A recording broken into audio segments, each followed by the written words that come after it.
Hello and welcome to One Brilliant Arc, which I guess we're now officially unveiling that name. Our One Brilliant Arc's Let's Talk story. Um, you'll know by the time you hear this, you would have already read the newsletter that talks about our name change. So I'm not going to go into all of that. Just know that this is who we are now. This is me now, as I've gotten from Bob's Burgers. But that being said, welcome, guys. How are you guys? I am one third of your host here today. I am Jared. You guys can introduce yourselves this week. Hey there, I'm Jaylon. I'm Charles, everyone, the third Cerberus head. So yes, today we're going to be talking about the movie Malcolm and Marie. But before we do that, we're going to do the usuals. First of all, let's do a check-in. How is everybody doing? I know it's been technically to our listeners it'll be 2 weeks, but for us it's been, well, I guess for us it's been 2 weeks too, but a very different 2 weeks. We've all been on vacation. How was you guys' holidays? It was busy. We did a lot of traveling, but it was good getting to see family again. Very nice. I finally got to relax, and I had a really nice holiday. Like, it was actually surprisingly nice. So I was like, still tired though, still getting over the hangover, and finally getting stuff rolling again and such. Nice. That I respect it. I have been a busy bee. I've been My working in this. notifications went crazy because Jared was getting so much done. I was a little elf in Santa's workshop this You past. were. I found time though to get. I didn't mention this to Jalen when we met earlier, but I found a little bit of time to manage to get myself drunk for one day, and I had a nice time doing it. Um, and so, but other than that, and I also had the greatest cheeseburger of my life. Oh my god. Those were the two highlights of the week Those were good for me. highlights. Yeah. So winning, but overall, doing had a really good had a it was a very busy, productive week. I got to write about a lot of stuff, talk about stories, which is always fun.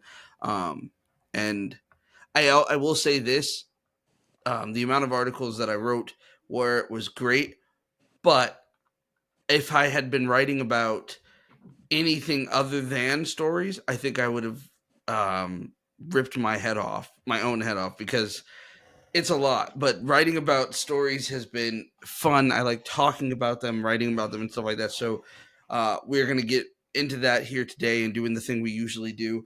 My first question before we jump into what we're the actual film we're talking about is, what have you guys been enjoying this week? What have you? Is there anything you guys have been reading, watching, listening to? On our 13, 14-hour drive, I reread one of, actually, the favorite fantasy saga that I have ever read.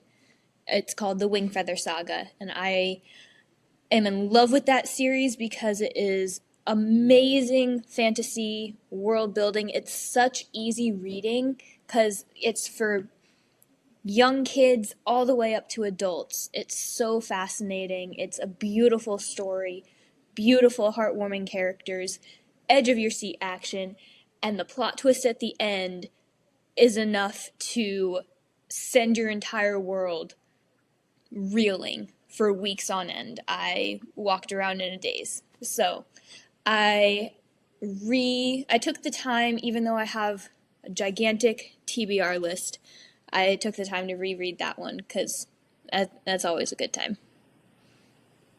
Okay. Nice. That's always exciting, especially with like big series, because every series wants to be like the next big things. When you find it yourself, it's like it's really really special. Yes. Um, I'm still reading the stuff that I'm still reading. But I will say, and I don't know if I did say this before. So if I repeat myself, everyone, I apologize. Again, my memory is not what what it used to be. But I've really, really been enjoying the Star Wars Skeleton Crew miniseries. That has really, really been a surprise because I am not dignifying this podcast by talking about Star Wars fans because frack 'em. I won't. But as a lifelong fan, I will personally say, in my personal opinion, I have not been pleased with most of the television output they've been putting out. But this has been really, really good. I really like each episode. I've been like, it's funny, it's charming, it's adventurous, it's imaginative. It's just really good. I've really, really enjoyed it. I've been consistently looking forward to the next episode, which is just this is a joy. It just hits me right where I need it to. So I've been really enjoying that. Otherwise, my reading, I'm a slow reader, folks. You will probably be hearing me say I'm reading the same stuff over and over each episode because I am slow. You enjoy it well. Yeah. Right, right, Yeah. right. I, for me, I have had a. I've been doing a lot. Well, me, I'm all over the place when it comes to entertainment and what I'm doing. I am reading "Their Eyes Were Watching God," um, Mm. which is a fantastic, fantastic body of work. Outside of that, I am currently watching Bookie, which is hilarious and fun. And I put it on a whim, and turns out I actually really, really dig it. So that's pretty much what I've been doing, and I've enjoyed myself while doing it. So there's that. There you go. Nice. Okay, let's jump into the actual meat and potatoes of why we're here. We're talking about Malcolm and Marie, the 2021 film starring Zendaya and John David Washington, um, and who is the son of Denzel Washington. We are having a Washington back to back fest, and it was directed and written by Sam Levinson, who is the showrunner, if I recall correctly, of Euphoria, which is a fantastic, fantastic show. Mm. I wish it would come back, but you know, it has taken 50 years for it to come out with its third season, but it is coming. That much we do know.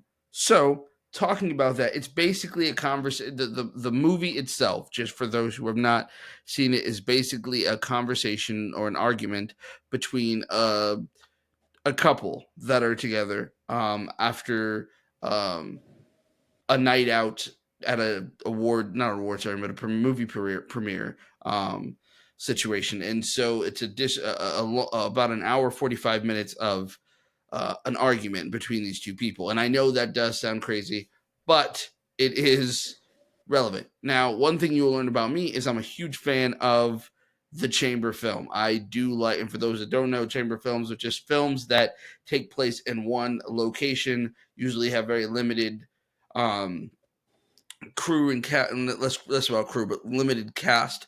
So usually it'll be one, two, maybe three actors, and it usually takes place in one room or one house or something like that.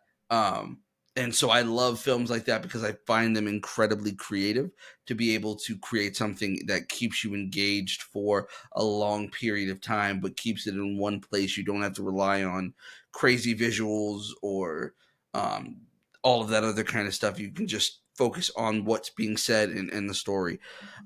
So this when this film came out, that was automatically had me sold. But then of course Zendaya, anything will make me watch. And then John David Washington, who I also like a lot. So initial thoughts. We'll jump into that first, and then we'll break it down into categories of different stuff to talk about. Now, Charles had a very different experience with the material than we did. We watched the film. Charles read the script, which I think is going to bring a very interesting dynamic to the kind of conversation that we have here about it. So, initial thoughts, and we'll start with Jaylon. What was your initial thoughts first? My initial thoughts was there is a lot to unpack here. It is so good in very specific ways, and I feel like it's the kind of film that will be studied for a very long time for the things that it succeeded in. Also in the things that it fell short in, though, because I know a lot of people, it came with a mixed reception. Some people said that it was not a good film at all, and some people said it was amazing. So I think that it opens up a very interesting conversation for sure. Okay. How about you, Charles? Okay, so just reading the script, and it was the final draft, by the way. Mm. Um, and I know that because I texted you that I wanted mac and cheese during reading the Yes, script. And I'm yes. like, they're talking about mac and cheese, and she's like, making it. And I was like, cheap ass American mac and cheese. So I do know it was the right one. Um, I I'm not necessarily the biggest fan of these kinds of stories, which is weird because I was thinking about this. I was like, it reminds me not this, but it reminds me of the specific episode in an FX show called "You're the Worst," which was kind of like the Mm. anti rom com. It was brilliant. It was dark and sad and very funny and twisted. It was my kind of weird thing. But there's an episode where it's not like this, but it reminded me kind of like this, where there's a bunch of different characters having these different arguments and you're moving around. It's like pretending it's one shot. So it's a little different, but it kind of reminded me of that because I'm like, I like stories of people just kind of talking, but like for me, reading it, just massive amounts of kind of like faux poeticism. And I hate saying that because I sound like such a pretentious douchebag. Like, that's the thing, is I don't like criticizing stuff because it's like they wrote it and they made it and it's out there and I'm just some schmuck on a computer talking smack, and I don't want to do that. But it didn't really click with me because I feel like I've seen this a million times and it just didn't interest me because I thought it was going to go in this direction. But then it was over here, and then he starts ranting about film, and I'm like, bro, please no, please don't. And he did. So it didn't really click for me, but that's my audience perspective. Um, if you want the writing perspective, I still didn't really enjoy it, but there's some interesting details there. I will say though, there are some interesting images and interesting images through the dialogue, and some interesting word choicing and um, structure. I think actually the way it kind of goes up and down in the structure is really interesting of the tone of it. But for the most part, eh. But that's me. Now I get to be crucified. No, I I get to think be that crucified. a large port, at least 50% of the audience would agree with you. I okay. Yes, but as Titanic would say, not the better half, because that's the conversation. So anyway, I'm sorry. I never mind. Reddit sucks. There we go. Moving on. Yes. I I thoroughly enjoyed this movie. Um, I thoroughly enjoyed this movie because I understand all of the different elements Mm. that are at play in this film. Not just that, but I also think this is what I was saying to. I said this to Charles yesterday when he had texted me about it. Was I think that the execution is where this movie shines as opposed to the written page. Mm. The choices that were made and the reason why those choices were made make a lot of sense to me. Um, and we'll get into some of those examples as we go. But for me, it definitely was this whole movie. I wrote. You'll read it eventually, but I did write an article about this particular movie in general, and it is, in my opinion, a master class at subtext. Mm. Um, in every single way, from the camera, the camera choices, from the shot selection in general, to the setting, the set, the blocking, everything is subtextual. It's nothing that it appears to be is what it is. And when you really begin to realize that, the movie begins to take shape. I think for a lot of people it kind of goes, this isn't a matter of anybody here, but I mean in general, some of the reviews that I've heard and people that, I think it's one of those things where it goes over a lot of people's heads because they're taking it at face value. And I think it's one of those things that you kind of can't, and you also have to kind of sit with it. When I first saw this movie the first time, it was okay. It was like, okay, you know, it was all right. I've seen this movie before. It's no big deal. I've seen the movie since at least 12 times. And every time that I've seen it, it's like, oh, okay, I didn't notice that the first time, but I noticed that now. Um, that kind of thing. So yeah, I enjoyed it. I think I'm hoping that we'll get into some of the thoughts that people had about it. Specifically, the first thing I want to talk about is contrast. Now, unfortunately, Charles, you didn't see the film, so you won't be able to uh, have an opinion as far as the actual film, but you may have an opinion on the overall ideas about contrast in Well, general. I was going to say to that, and I think it's interesting because I I think I'd like to add something to that because I think this is important to add to our conversation about the whole podcast mission here. Is I feel if you script not that engaging, you're probably not gonna get much more than that. However, I do think it is really important to know the execution is where it's at. So on the script page, there's some stage direction. It's mostly just chunks of dialogue, chunks and chunks and chunks of dialogue, and it's just like, I'm there, but I'm like, okay, come on. Speed reading, right? Not like I'm not paying attention, but it's like, okay, I get the gist. But the execution, there's a lot more in there that you can play with in terms of editing, timing, rhythm, etc. But I think that's really important to note as a reminder that no matter how good or bad your idea is, execution is the key. Always note that. It's always execution. And there's probably a lot of people listening to this going like, well, duh. And it's like, yeah, well, duh. But always remember that how you spin it is really what's going to make it work. So that's something. Yes. What you just said kind of reminded me like, there you go. There's something right there to know. Yeah. I think in the light of contrast, and speaking about contrast in general, contrast as a storytelling technique, I think, is an important thing to acknowledge. Contrast in regards to lots of things. Contrast in regards to your characters having different personalities. Contrast in types of conversations that are being had, and then contrasting that to the settings that those those conversations are in. All of those kinds of things are very important. This film does that a lot. Jalen, when you looked at this, what were some of your thoughts that jumped out to you about the contrast of the film, and how did it speak to you? Did it teach you anything? I definitely noticed. First of all, I appreciated that the film was in black and white because I think that that's a big symbolism to our tendency as humans. Okay, I'll rewind a little bit. I think that where people don't understand this movie would be you're expecting that it'll be very realistic since it's a conversation between two people. And couples disagreeing, couples arguing is a very real thing.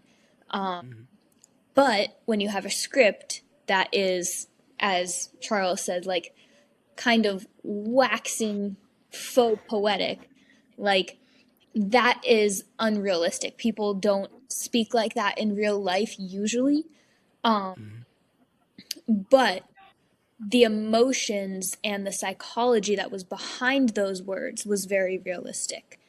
So, one of the things that I wrote down in my notes was they nailed the human parts. The what it means to be a human trying to live in harmony with another human so intimately, and what happens when two people's stories collide was very fascinating to me on a psychological level. The contrast in the black and white kind of reminded me of how we tend to see things when we are defensive in an argument. We tend to see things in black and white. I am in the right, this person is in the wrong. But there's a lot of gray in there. And sometimes when you are in defensive mode arguing, it's hard to notice the gray. So I think that even just the the color choice in this film was not only like artistically it was cool, but it added a depth to the psychology and, like you were saying, the subtext there. Um, I am not an artist, I'm not a graphic designer, but I do appreciate beautiful things. So I will say that the way the shots were framed was also very amazing. Um, Also, some great execution. Um, but yeah, the contrast between two people's stories and then trying to coincide them intimately is very interesting. It was very real, in my opinion, and I think that it opens up a lot of important lessons for all of us. I agree with that. I agree with that for sure. I think that when I talk about contrast, there's so much to it because even within the contrast, there's subtext within that too. Um, and like I agree with you. The black and white is a great example, in the simple sense that their whole relationship could be seen as black and white, even though everything that they were fighting about was anything but black and white. Um, from the contrast of their relationship, them not saying from the very beginning, all throughout the entire film, neither one of them really saying what they actually meant. Even though there were times where it seems like there was so much deeper to that, and it felt like you would think they're being transparent, but they really weren't. And so you think the reason why you set this argument not in some dingy apartment or some regular apartment, but instead you set it in an open house with open windows that is almost completely transparent, completely contrasts their argument of them not being transparent with one another. The spacious area of the entire house, as opposed to the claustrophobic feel of the entire disagreement. There was this continuous volleying back and forth of what it appeared to be versus what it actually was. And I don't know. I loved those choices. I loved that was what they decided to do, because when I thought about it, and whenever I watch a film, I always try to think about, well, how would I have done this, or what would I have done differently? And there's nothing about this film that I would have done differently when it comes to filming it. There are choices that they made that I wouldn't have even thought to have made. But just the general idea of these individuals having all of these moments where they're constantly brushing up against it, brushing up against each other. I think um, overall in your stories, you're going to have a lot of moments in your stories where you can do things just like this. I think, and I think you should take those moments. Um, I think you should take the moments to find spots, find places in your story, whatever it is, whatever you're writing, to where can I put two things that don't necessarily go together or are kind of opposite against each other, and let them tell the story within itself. Mm. Um, and I don't think that's necessarily something that's very easy to do for a lot of people. But it's something I think you should do in general. Mm. I don't know what you guys think about that, but Well, actually, this is somewhat off topic. It's related to what you just said, but it has nothing to do with this film. It's interesting the way you worded that, because it reminds me there's an old story um, in Disneyland history where Mark Davis, who's one of the nine old men, and then he transferred over to WED. Well, Imagineering was called WED then. And there was an old ride. I forget what it was. It was one of those old cowboy rides, like Stagecoach, something like that. And Davis had the assignment of trying to plus up the ride, trying to take these little elements they had and make it better. And he went on the ride, and he noticed there's an animatronic, little gopher. It's going up, down, right? Whatever. And later on down the road, on the ride, there's a little fox. And the fox is going like this, cocking its head. And Davis looks at this and he goes, and he puts them together. So now you have the gopher going up, down, and the little fox cocking his head. There's a gag. Now it's a little story. But he was already in the ride, so he didn't invent anything new. He just took these two different elements and combined them together. So I thought it was really interesting. I guess what I'm adding to what you're saying is not just contrast, but I think another thing you can do is look at what you have in the material already and see if you can tighten things together. because I Mm. think it becomes even more organic, which can also lead to looking at contrasts. So I hope that was more of an additional bit, not a sidebar. No, I think that's actually a Yeah. great idea.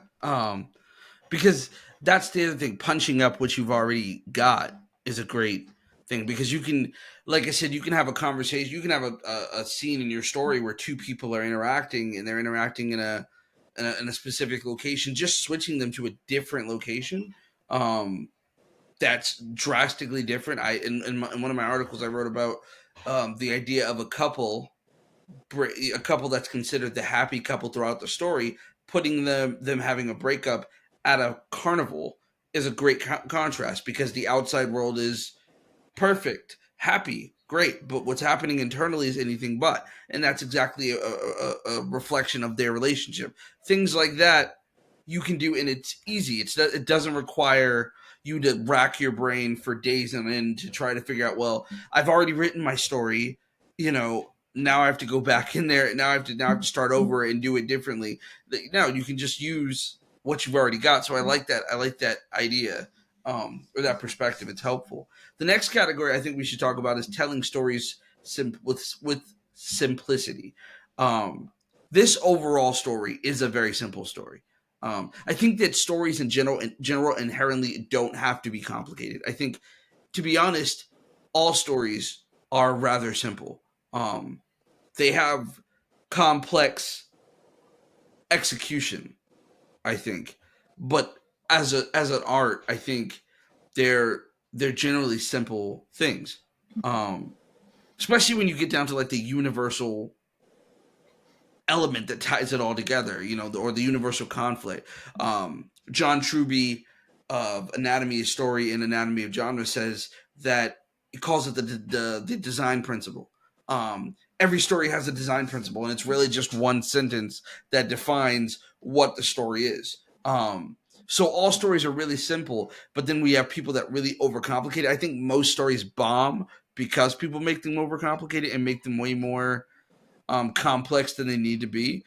This story with is basically, like I said, it's about an argument between two people. That's not the theme, but it's what the story is. The plot is that's what the plot is, I should say, not the story. So when we're trying to tell stories, I think sometimes we should learn and lean into simplicity. What are the best? What are some of the best lessons you've learned about simplicity in your journey, either from this film or just in your creation of stories or editing stories so far? Simplicity is always going to be easy for people to connect to, because Good most point. people will view their lives as simple because it's what they are used to, it's what they're comfortable in. A lot of people also say like their lives are too complicated, but there's a simple there's a simple pain behind that phrase, and that's I just want to live in peace. Most stories, like you said, are built on very simple premises, and I think the art really comes in when you take those simple premises and put complex people in those situations. Hmm. Everyone's made mac and cheese for dinner. Everyone has argued with their partner. Everyone has gone to bed. Everyone has, taken a bath. But not everyone has the background that Marie did. Not everyone is a filmmaker trying so hard to prove himself like Malcolm was. And again, when those stories coincide, they become even more complex because you have two people who are trying to live in intimacy, and have autonomy over their own stories.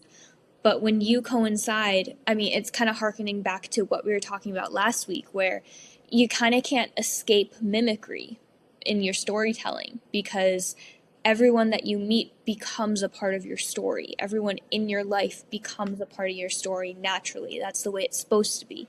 And it's really hard to fight for that autonomy when you have so many different influences. That's kind of getting into a whole nother thing I was going to talk about later. But Um, well, simplicity. I will say this is the thing I always talk about.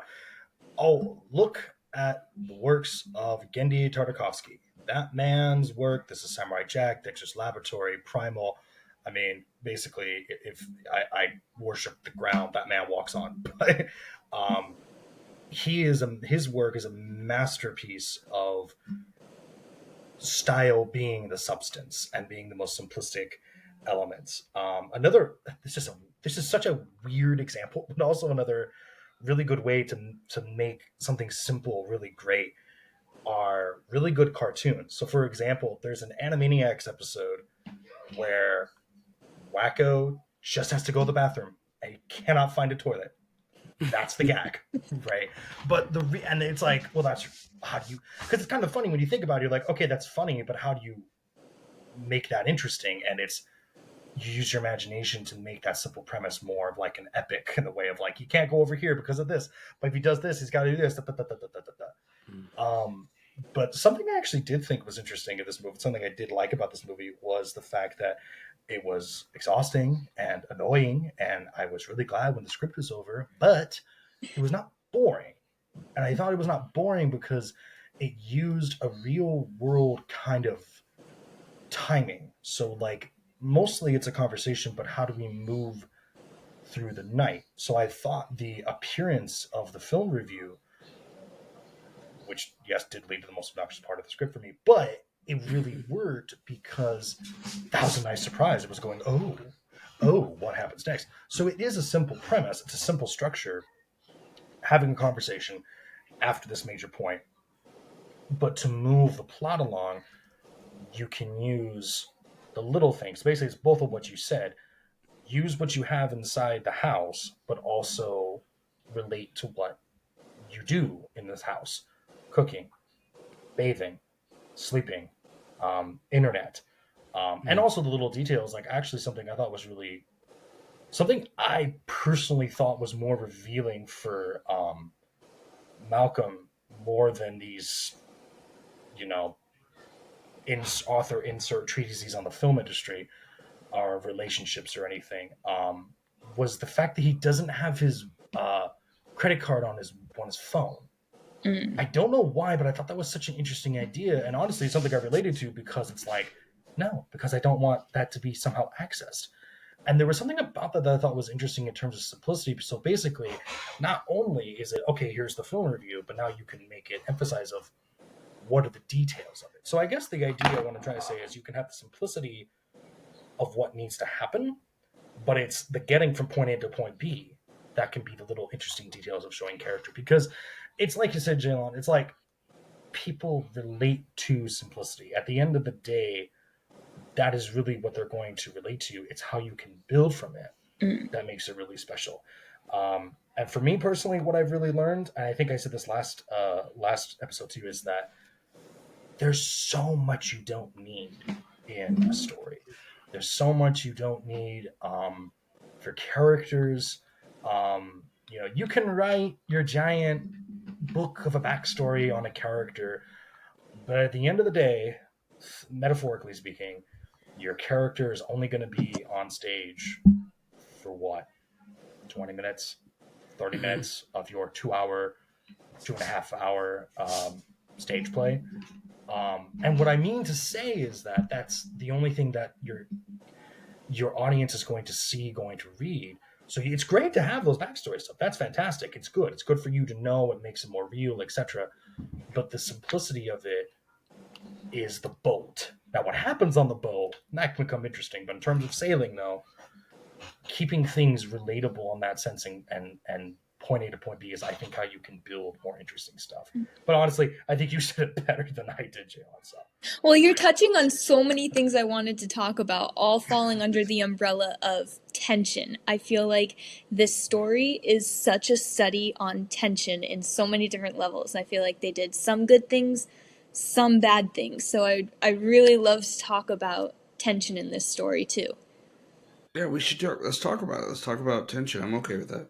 I didn't think there was any tension. No, that's not an. It's not entirely true, but it's not entirely wrong. Okay. But I want to listen to your point first.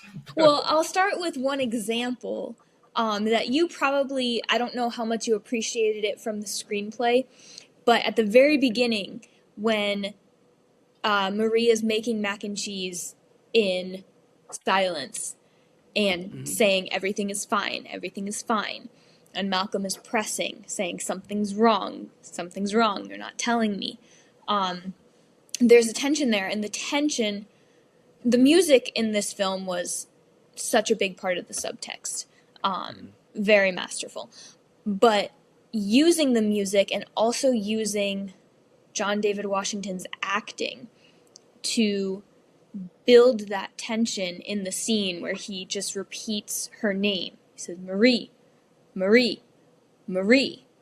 And it's like, it kind of becomes, it's kind of the feeling that you were like, it's repetitive, it's annoying, but it's building tension. Like with every repetition of her name, it comes with a different tone, and every step of draining the noodles, slamming the strainer down, mixing in, throwing in the butter, like all those things just built on top of one another like building blocks until the entire structure fell down.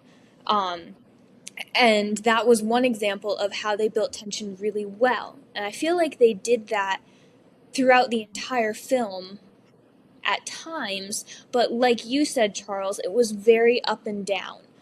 Most story arcs you will see, it starts at the introduction, and then it goes up, and then it comes down for the resolution. This one went up and down and up and down, which is so realistic for how we communicate and how things go in our day-to-day lives. But it's hard to keep an audience engaged through that up and down, because as soon as you resolve one tension, the audience wants to breathe a sigh of relief and think that it's entirely resolved. So how are you going to bring them from one tension to another? I think that one thing this film could have done better is keeping the rise of tension a little bit more steady by connecting it. I think for films that are more complex in setting, you will often see the physical events in the setting coinciding with the dialogue. In this film, the entire story was in the dialogue. So, it's another, they don't really give wiggle room for being able to connect those two elements and kind of fill in for one another. But when you're writing your own stories, a really great tactic is make sure that what's happening in your physical events is coinciding with the tension in your dialogue. That's a great point. That makes sense. Yeah, and it's interesting too. I thought this was an interesting exercise reading the script, because I find myself being much too, despite what I just said about Tartakovsky, I find myself being much too dialogue heavy, and I drive myself nuts going. I'm like, no, cut it down. You don't need to talk so much. In terms of tension, I think that's something important, because I constantly do worry about that, where it's like, is this just waxing or is this talking? And I think it really is the subtext of like, so, okay, this is weird. Bear with me here. But I think the other reason, and I'm not going to get into it because there's nothing interesting to say, the reason why the film dialogue, and by the way, tell me, does he mention Citizen Kane in the film itself? He says it once. He says it once, yeah. Yeah. What am I doing? What is this? The film director mentions Citizen Kane. Shush! Stop it! No, you make a character, not a cliche. This is ridiculous. Anyway, but the reason why that bothered me was because I didn't. Yeah, and all time to the bigger points and blah blah blah and analysis, but it didn't tie into a lot of other suspense with the relationship for me. It was just let's have a little video essay rant in the middle of the movie, and it didn't interest me. I'm like, I don't really care what these two are talking about with film. I want to talk about with them, which is why, by the way, something I didn't think was a really good example is when she's in the bath and he's just telling her of all these prior relationships. I thought that was very dark and Extremely frightening and tense. And she's sitting there, she's crying. And the thing that I thought was really fascinating about the suspense was I was reading that scene going, what is she going to do? Is she going to snap? Is she going to make it worse? Is she going to make it better for herself? What is going to happen? And I think a classic thing, of suspense is when you don't know what's behind the door, which is true. But I think something that's really, really interesting that really works for, like, say, horror stories, just general example. But how do you make suspense? How do you make tension for something as simple as a conversation? And I think, especially for a story like this, that is a lot of, relationship stuff and talking I think what's really suspenseful is this feeling that you know what's going to happen, but you're not sure if you're right. You just have a suspicion, a strong guess. And that, I think, actually the movie did in an interesting way, where it was like, so they're starting to get all R-rated on us near the end, but you start to see the trickles, where it's starting to turn back into something more negative. And, like, on a more emotional level, again, I personally found this a little tedious. I was exhausted and I'm like, moving on. But that's an emotional level. What I think it did technically correct was that sense of is it, and we're back. And I think that's really interesting in terms of, again, the little hints in the dialogue. Almost going, like, playing a piano, or like different key notes of different words and tensions and stuff, which is interesting because, again, remember, especially if you're playing with dramatization material, you can play that so much with acting, voice, etc. If you're writing it, you have a little bit less options, but you're still in that same kind of ballpark. But yeah, the tension I feel like mostly can come a lot from you're guessing, and you think, but you don't know. And I think you can use that for dialogue, political thrillers, anything, I think. I think a lot of people, and so I have thoughts on this too. The tension part of things, dialogue, character, there's a lot of stuff that you guys touched on all in one thing. And I think it's all great. I feel like when I first saw this film, I felt the same way that Charles felt especially about the scene where Malcolm is going off about film, and basically doing a lecture about film, and what's good film, what's not, what's artistic, what's not, and he gives this, like, lecture, and I was like, it feels to me at first, it felt very ham-fisted. It's like, oh, this is the actual director of the film talking to us about why film is important and yada yada yada, and why you can't judge it. And he's talking to the critics about why what they think doesn't fucking matter. And he just decided to speak through Malcolm as a way of doing that. And I thought that for the first 3 or 4 viewings of the film. As I went on, I started to see that I don't think that's what's actually happening. Because I think that the tension that was being built there is Malcolm goes on this long tirade about this, and I want to say it's close to like 10 minutes of him like going off about this thing. But the reason why, and it could have easily been cut down to a few paragraphs, whatever. But I think the reason why they were doing that, they chose that, was because they wanted to put us, the audience, in the same position as Marie. Mm-hmm. Malcolm is exhausting.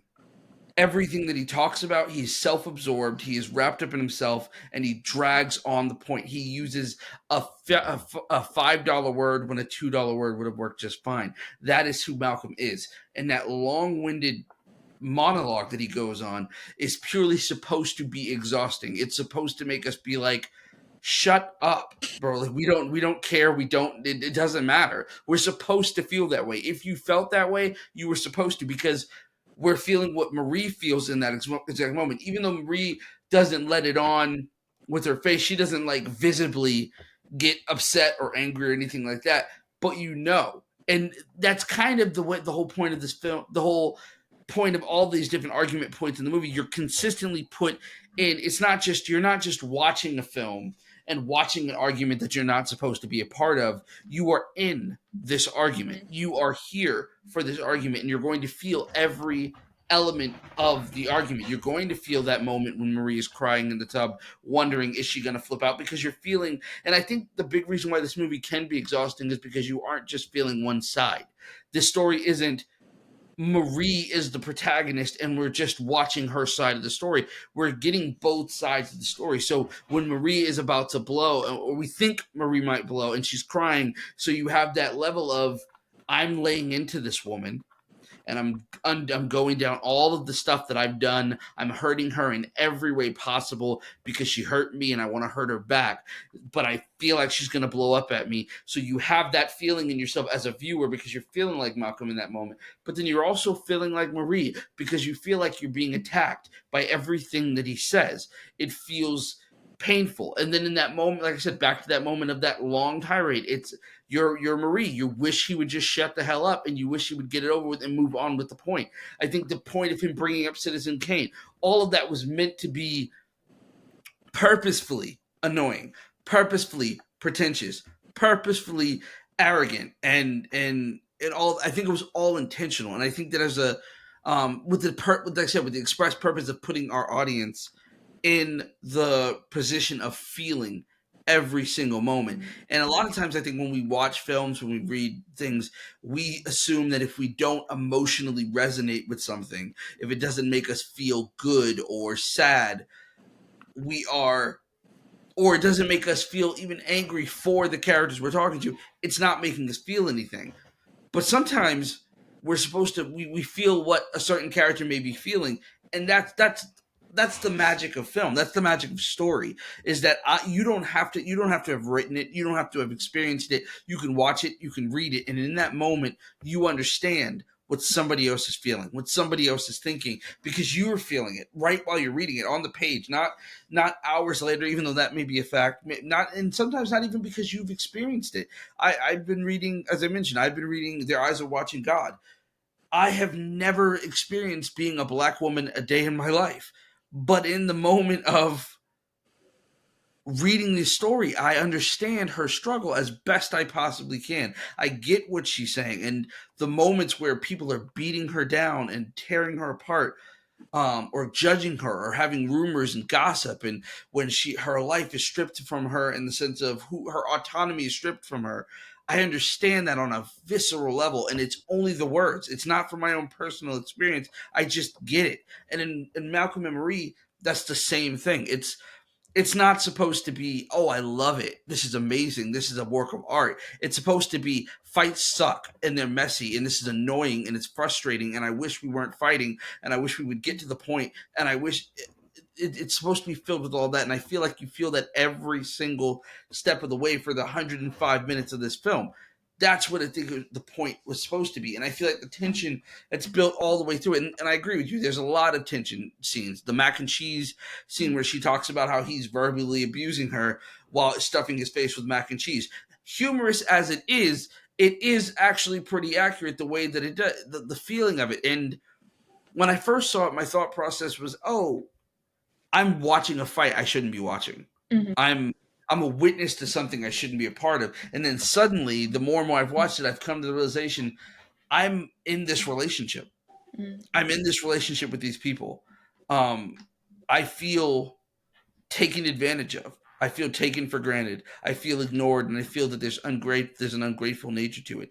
But I also feel that what I am capable of is not seen for what it should be. I'm not validated here. I'm not, and all of that. And I felt that for that 1 hour and 45 minutes, because that is what the director wanted me to feel. That's what the writer wanted me to feel, or at least that's how I've interpreted that he wanted me to feel. For all I know, he just wanted to tell a story about two people fighting and wanted us to, judge the critics of the industry. But I'd like to think that there's a little bit more art to it than that. And so, yeah, I don't know. I feel like the tension was really great. I think it was built really well. That moment, those moments that were there, I think you're right. You guys are both right. The tension was really great. I did like both of the scenes in which you guys mentioned. That moment where she's in the bathtub, watching it was is a really powerful scene, and it was just as dark visually as it was on the page. Because it really was kind of sad, and I related to it. It resonated with me because it's like I've been that guy before. I've been that guy, and I've been Marie before. I've been on both sides of that argument. I've been a person who has been hurt by the person I'm with, and so instead of saying, "Hey, you hurt my feelings," like a mature, emotionally responsible adult, I tell them all the horrible things that I can think of that are going to hurt their feelings just as bad as they've done to hurt me. I've seen that. I've done that. I've experienced that. But I've also been a person who's been berated and had terrible things thrown in my face that hurt me.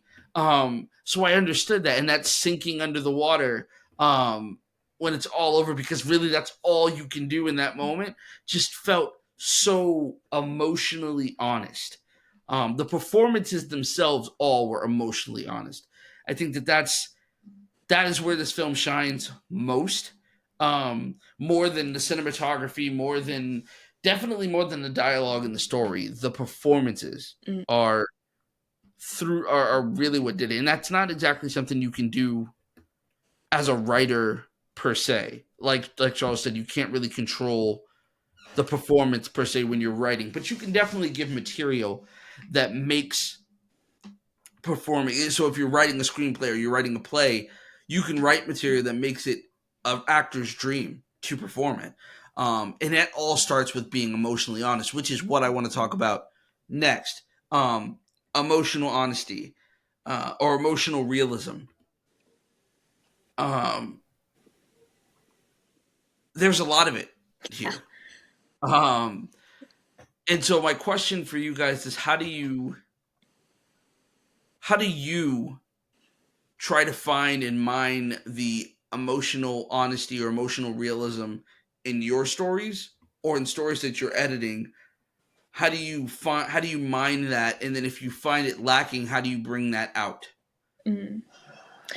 I think I'll let you go first, Charles, but I do want to say, Jared, your insights were amazing. I really appreciated hearing that. It connected a few different thoughts in my mind and gave me an aha moment. So, thank you. No problem. Thank you. So emotional honesty, I think it's interesting with here because, and I have a positive point I want to come back around to this, so hopefully I remember.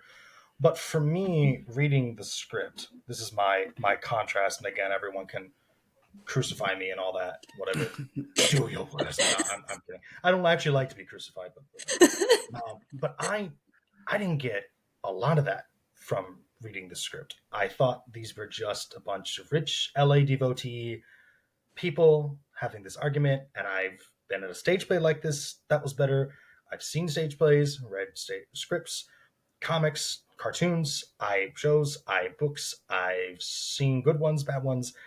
This didn't really mean all that much to me personally. So, to me, it did. Now, to be fair, there are moments where I did think there were emotional honesty, but for me, it really wasn't really the emotional honesty. It felt very, very dramatized to me on the page.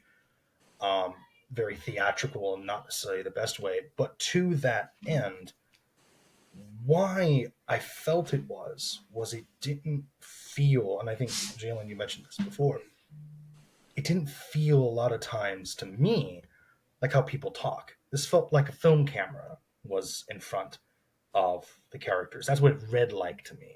So they're doing all these speeches and they're doing this stuff, and I'm like, I feel like people don't speak so clearly, especially when they're arguing. Yeah. When you're arguing, you are like writing 101 student.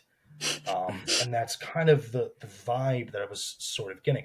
But tying back to emotional honesty, what I try to do is basically try to be honest to myself, because if you're trying to be honest to a critic, to a writer, to anyone else, it's probably going to come out wrong. It's probably going to come out fake.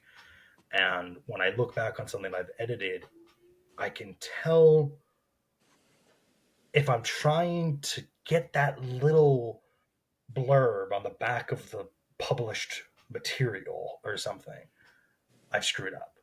And I can tell that is because it has there's a vibe that goes, look at me, I'm a wonderful character, I've said a wonderful line, and it doesn't feel right to me. It doesn't feel like something that I would say, that people would say, that the people I've known would say, would do. So what I try with emotional honesty is to be honest to myself, because to quote a robot chicken skit that I quote, lie to me, don't lie to yourself.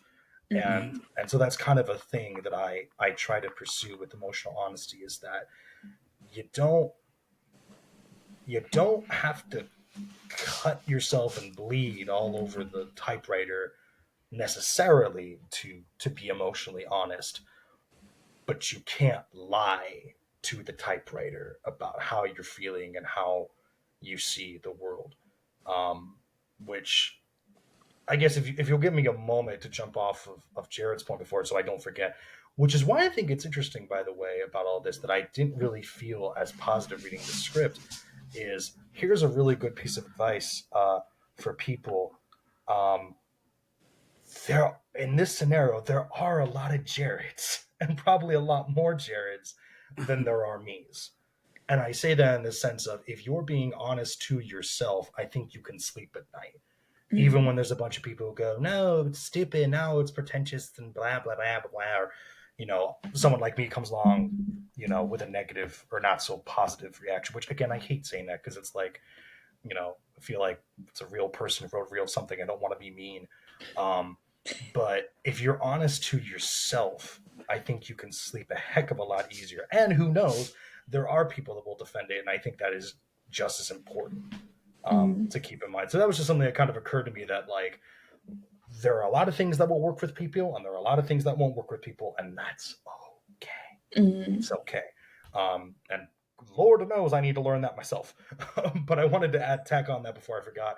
For what Jared was saying, is that there are people who will believe in your work. It doesn't matter how quiet they are, how loud they are. If you are being honorable and you mean what you're saying, you're trying to be a good, positive force in this world, I think you'll be fine. Even if, not everyone worships the ground you walk on. So Yeah. I hope that made sense. Did that make sense, Jared? I'm so sorry. Definitely. That makes sense. I think that you're bringing a very objective view to this story, having just purely read it on a page. And so I appreciate both insights. And I mean, like Jared said, I probably would have needed to watch it like several times over in order to verbalize, pick out what all the tedious scenes were building on. I do agree that this film was definitely, this is something I was going to mention. I think that the reason it felt, I mean, I always find arguments in general very uncomfortable. They're uncomfortable to overhear in real life, they're uncomfortable to see on the screen. It's uncomfortable because none of us like those confrontations. It's uncomfortable to have a wedge driven between harmony and intimacy with someone that you love. And I do agree with Charles that the the dialogue in this film was beautiful for what it was trying to accomplish, but it was not realistic. When people are arguing realistically, they're using whatever word they can find to get their point across. And there is no time for forethought or to edit your words as they're coming out. A lot of times, the raw truth is very ugly and very blunt. And there was bluntness here. There was definitely ugliness. But it sounded more like waxing poetic than a realistic argument. However, I think at the end of the movie, it was still to me a very good example of, as humans, we have to take all the ugly mess that we live with and make something beautiful about it. That's what Malcolm was trying to do with his film. That's what Marie was trying to do with her life. And that's what they were trying to do with their relationship. And I think that's something that all art should strive for. If you're being an honorable artist and wanting to positively impact the world, what you're really trying to do is just take all the ugly mess that we live with every day that is so simple and tedious and annoying and uncomfortable and make something beautiful out of it. And emotional honesty comes so much into that because as a writer, you have to be emotionally honest with telling the truth, even when it makes your audience uncomfortable. And as characters, I think in a way, Malcolm and Marie did a good job at demonstrating it by doing a bad job at demonstrating it, if that makes sense. There was a lot of talk about, throwing mistakes in someone's face in order to hurt them.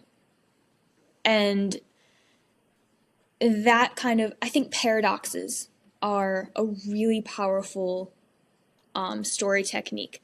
So, when you have someone throwing mistakes in someone's face for the goal of hurting them, at the same time, they're trying to bring up something that honestly needs to be talked about, needs to be worked through and processed.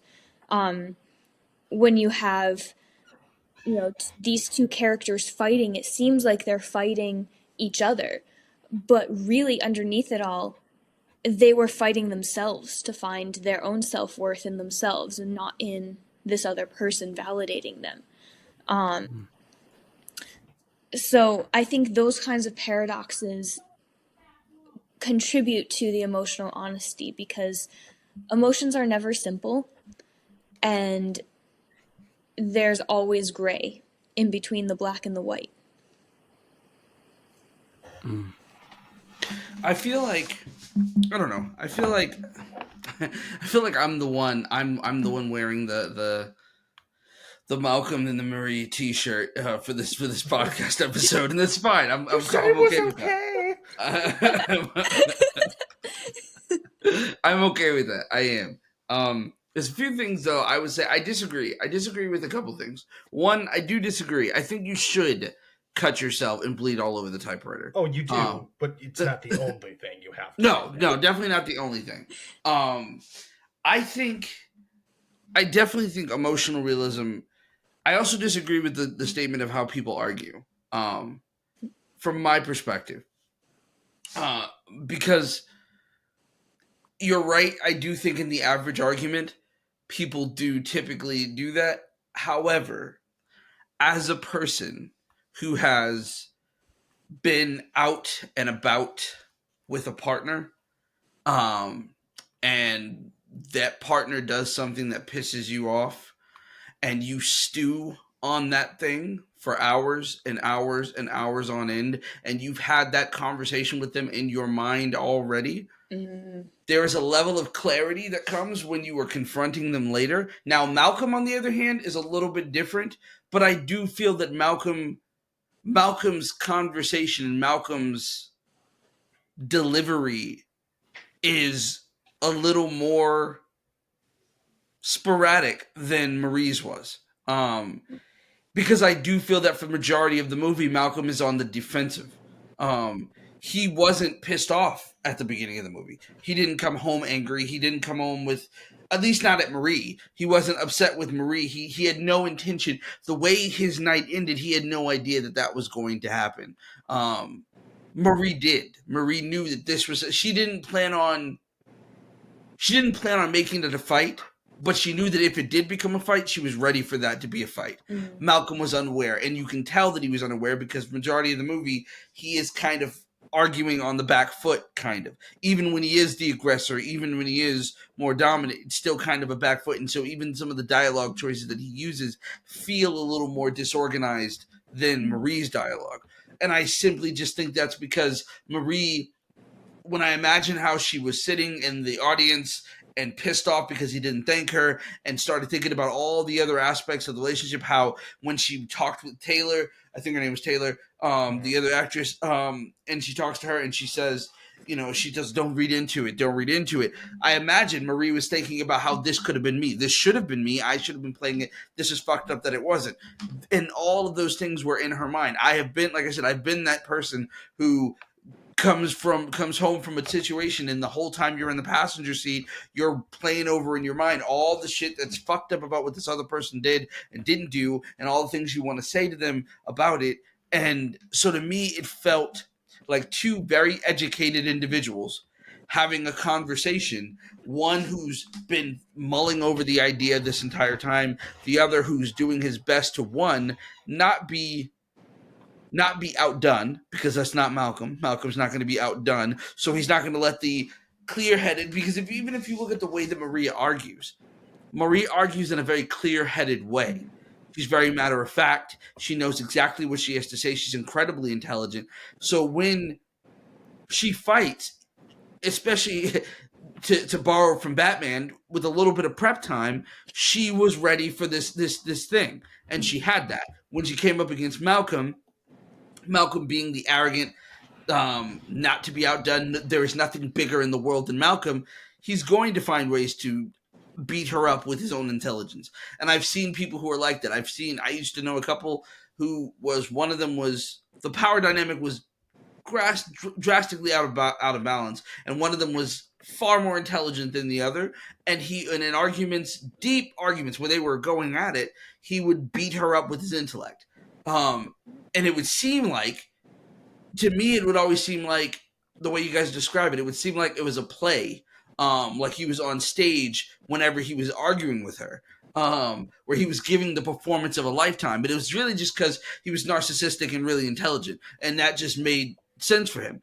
I think that makes sense for Malcolm. Malcolm is kind of narcissistic, and he's intelligent, and he uses that against Marie, and Marie's just, not that Marie's innocent, because she's got her own shit going on, but nonetheless, that's how I perceived it anyway, and how I've taken it from when I watched it. So those were the thoughts that I had on that in general. This is just to interrupt and add to that point.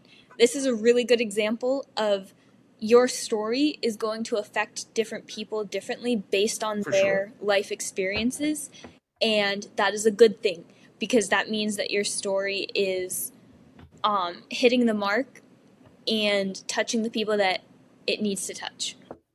For sure. Yeah, I was going to add to that I think it is really important that it doesn't read like that to me, based on several factors, but one of them is personal experience. It doesn't feel emotionally honest, one of them being personal experience. But for you, it does, based on that same experience. And that's really important to remember, because it means that it's not just going to go one way. The river splits off into many different sections. And I think it kind of reminds me of a phrase, I forget who, there was someone was talking about 80s anime. And basically, according to their studies, 80s anime was at this time where Japan's economy was like insanely good. So investors were putting money into these crazy projects. So what they said was, as they said, it was anime that was made for nobody, and thus anyone could watch it Mm. because it was only made for the individual filmmakers, so everyone had a claim to it. Versus it's an anime made for everyone, which means it's not really for anyone. In Right. extent, that it's kind of a different conversation. But what I'm saying is yeah, personal experiences. Just because it doesn't click For sure. with how I think the world works, doesn't mean it's inherently false.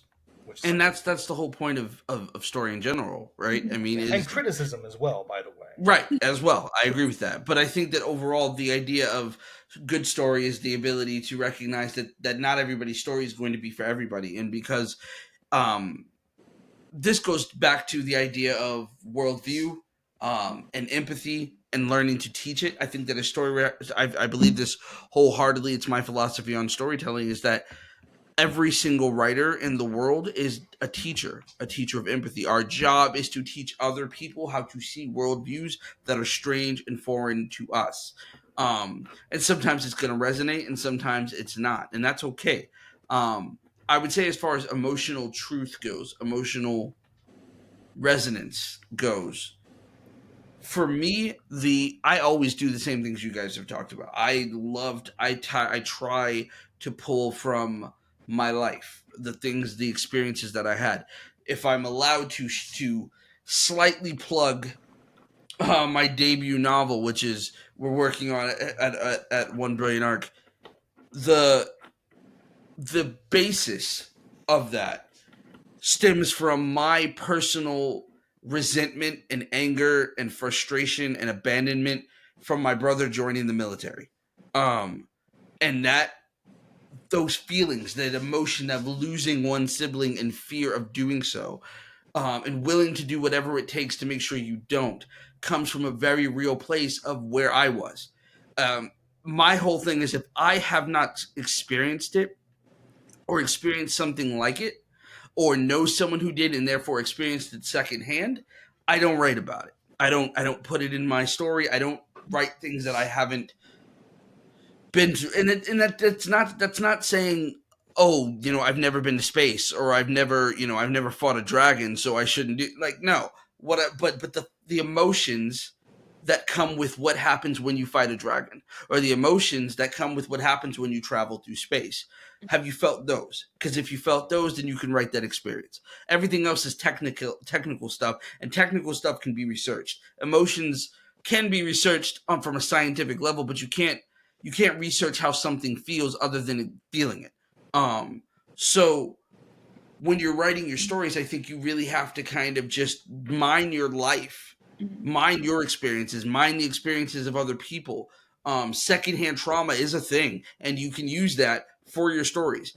Um, what maybe it didn't happen to you, but how did it feel to find out that your father was not a great person and did horrible things to other people? How did that feel? How did he feel about what people thought about him? Use that, put that in your story, and you'll find that your stories feel real. They feel like, oh, these are real people with real problems that I can relate to, and that's where people show up anyway. There was the conversation that was had recently about Deadpool versus Wolverine, and then not Deadpool and it's Wolverine. Sorry. almost the end of the year, and I still have to hear about this movie. Oh my God, I'm sorry. Anyway, let's complain about Wicked's advertising. Sorry, moving on. Sorry.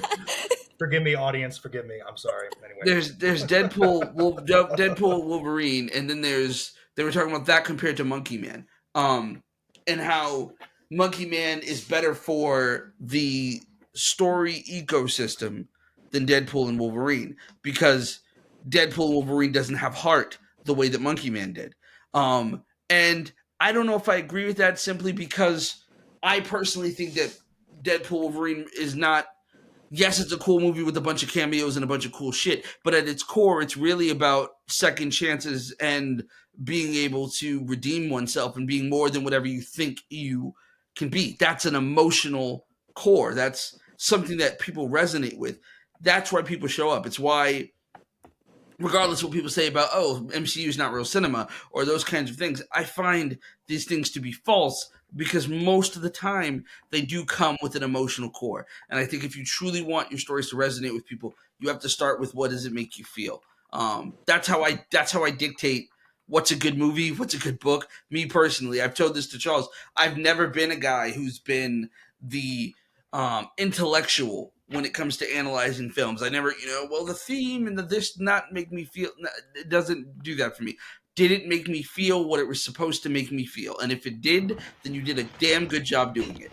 That's why I love this movie, is because it made me feel all the shit that I didn't want to feel, but I needed to. And I think that's why it's a good movie, at least to me. You make a very good point about writing with authenticity. What an important um, it's so important because of how powerful a story is to make people feel. And going back to Malcolm and Marie, to quote Marie in one of those slipping towards R-rated scenes, that's what authenticity gets you. You get someone who is sensitively and realistically able to display very sensitive emotions. From situations that they have experienced that other people haven't. It's the entire, it's what Malcolm and Marie were arguing about the autonomy and authenticity over the story, and who has the right to tell it, because at the end of the day, you're the only one who understands the things that you've gone through. You have a right to your own story. You have a right to tell it. I think that's something that is so powerful. It can be so powerful for anyone to tell their story.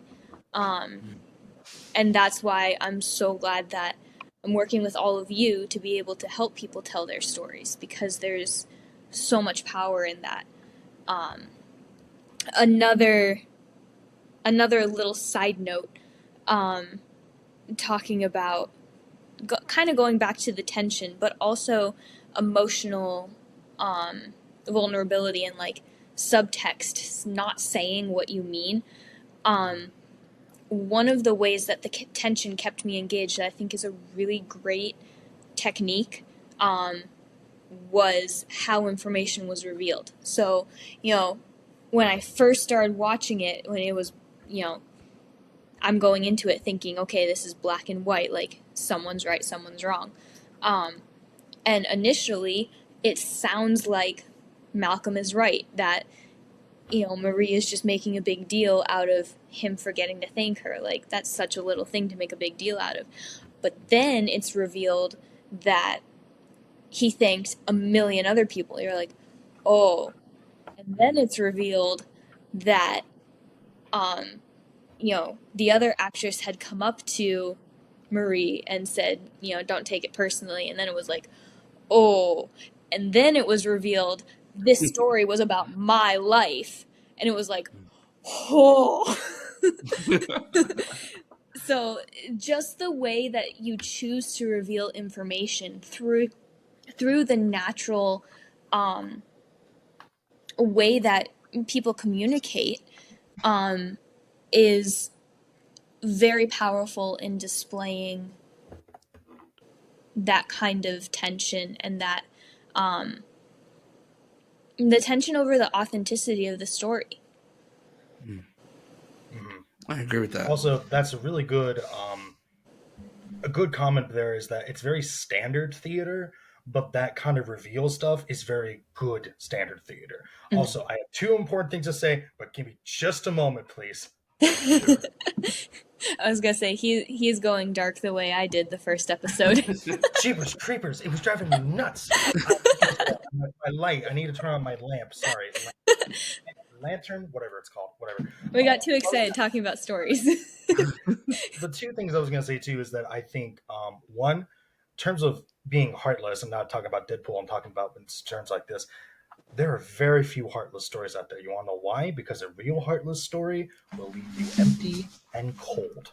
Mm. This, I just felt annoyed. Move on, whatever. It is not heartless. Mm. Heartless is empty and cold. You leave, you close the book, you walk out of the movie theater, and you just feel empty, lost, and you don't know where to go. And it feels like you just ate a banquet and you have nothing, and you're not full. That is heartless. Moving on. But I think jumping from what you were saying, Chair, before too, is I think it kind of reminds me of what I was like from Powerpuff Girls, Sugar Spice, and everything nice. I think it's research and experience and imagination, and then you just have to be honest. But I think those three ingredients, imagination and research and experience, I think is how you can kind of start, is I think is a good place to start. Because I agree with that. I think it was Toni Morrison. I want to say it was Toni Morrison, not Maya Angelou. I think it was Toni Morrison. I saw an interview years ago that said that she told her students, don't for right now, don't just use your life, make up something, find out what you can make up. So I think it is kind of all those blends together that you can make something. And that was just something something you said and it clicked in my head about that. I agree with you. And yeah, I want to make that clear too. I'm not so much saying that you can't be imaginative and you can't create worlds and you can't make stuff that has nothing to do with you.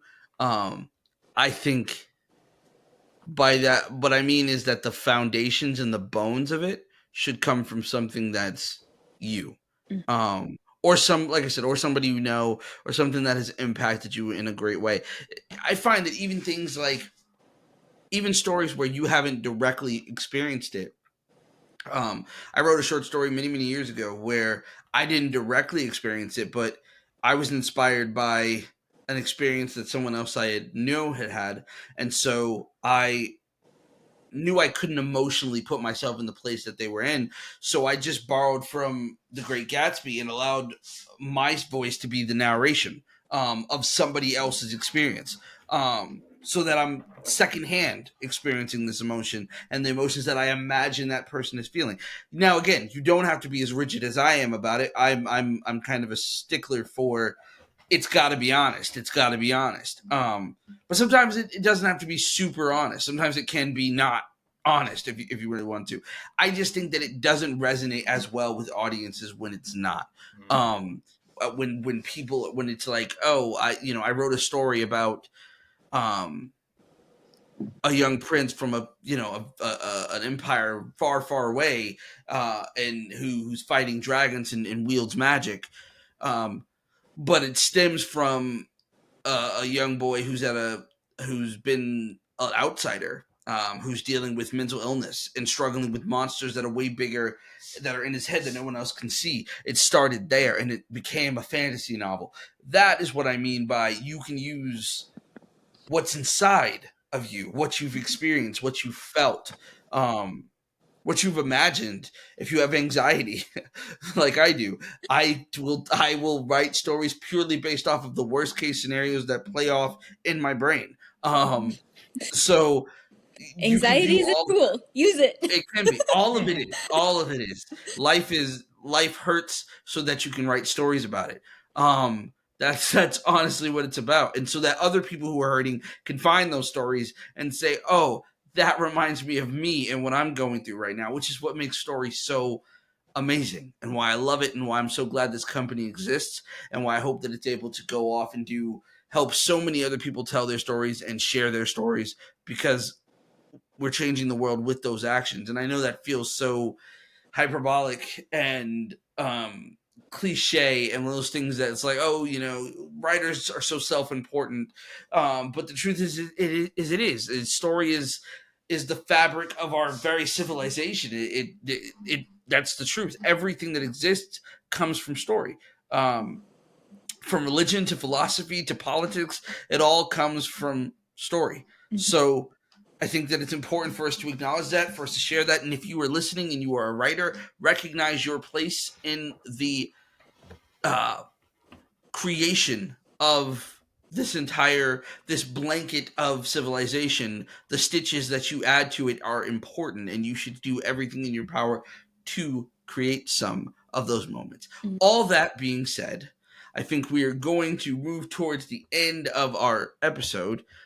So, as we tend to do, what do you guys want to recommend for our listeners this week? Things that they should get out there and listen to, watch, read, play. Doesn't matter. I will say, I should have switched it up. I want to recommend the Wingfeather Saga. I would also recommend, but I haven't finished watching the entire series yet, so I feel like I can't 100% accurately recommend it. Another thing that we did during our 14-hour drive was binge watch the anime Bleach. And All of Bleach? I think we got to like season 4, season 3, episode 27 or something like that. It was something ridiculous. There's a high school flashback. When I tell you we watched it for literally 24 hours straight, I am not kidding. And I still didn't reach the end. But anyway, it was a very good story, some very interesting characters. Each episode wasn't just like a repeat of the same plot, which really drew me in and made me excited to keep watching episodes. So far, it's a very good story that I recommend. I'm just thinking back to my freshman year of high school now. But, okay, I wasn't going to do this, but I'm going to do it one more time. Bear with me. I recommend Battlestar Galactica. I knew it was coming. For Christmas, it was gifted to me, the entire complete series, and I was so happy to finally have the whole enchilada. And I got to rewatch the 2-part miniseries pilot, and it's timeless, and it's so good. I swear, if it wasn't for Avatar, this would be like my favorite show ever, dude. But anyway, it's available here. Get it, everyone. I swear I'll pick something else, but I was gonna do it, but I got this for Christmas, and I was like, yes, I know what I'm doing. Yes, I know what I have to do. So. For me, I think it's pretty obvious what it is, but if it isn't, Their Eyes Are Watching God by Zora Neil Hurston. Yeah, by her. Read that. Do it. 228 pages. If you're a fast reader, it'll take you maybe a couple days. If you're a slow reader, maybe 2 weeks, depending on your schedule. But it doesn't take long. It's a fantastic read, and it will change the way you see Black women in general. It will change the way that you see Black people, Black culture. It will change the way you see the world in general. But I was told when I was first given this book, if you want to have more empathy for Black women and understand how Black women are treated in this world, read this book. And it has been an eye-opener for a lot of reasons beyond just that, but definitely that as well. And it's probably one of the best written books that I've ever read in my life. So, yeah, check that one out. All that to say, we are going to wrap things up. Next week, we will be, or not next week, I guess 2 weeks from now, you guys will be, we're going to be watching Twilight. And we will be having, Charles, it's going to happen. Yeah. Yes. Yes. Oh my we gosh. got another controversial one coming for you. Ever. Oh my God. Seriously, Twilight? Yes, Twilight. And we will also be having our first guest on the show. So we will be having Jaylon's sister will be joining us to discuss Twilight with us. And so that's what we're going to be doing in the next episode. You should put your seatbelt on. Yes. It's going to be a very interesting perspective because my sister is a graphic designer, a photographer, and an artist. So we're going to be... That movie is so gray. So It's going to be a fun time for sure. Seatbelts are on. I literally, when I got a Christmas tree, was with my brother on this lot, and there was a gazebo, and I love gazebos. And he and I pulled our phones and we started dancing and reading from that script just like 3 weeks ago. It was glorious. I'm sorry. I'm very excited now. Awesome. I am not, but it's okay. I don't hate Twilight. I will say that I don't hate it. I just don't love it. It will be you know what? I'm gonna be the Charles with Malcolm and Marie. I'm gonna be that for Twilight next on the next episode. I'm gonna be like, I said it was okay. And we're gonna leave it at that. But I do look forward to watching it, and I do look forward to hearing what you guys think about it and breaking it down for story details, and not story details, but story mechanics and whatnot. All that said, we will be doing that in the next episode. For the rest of you guys, by now you should be able to start watching the Let's Talk Stories After Hours with Jared Moses or myself, where I take 15 minutes and I break down a story, whether it be what we talked about on the podcast, something we wrote about in an article, or just the general theme of what we've already been talking about. And that usually comes out the week after, the weeks in between our episodes. So you have all of that. We have all of this.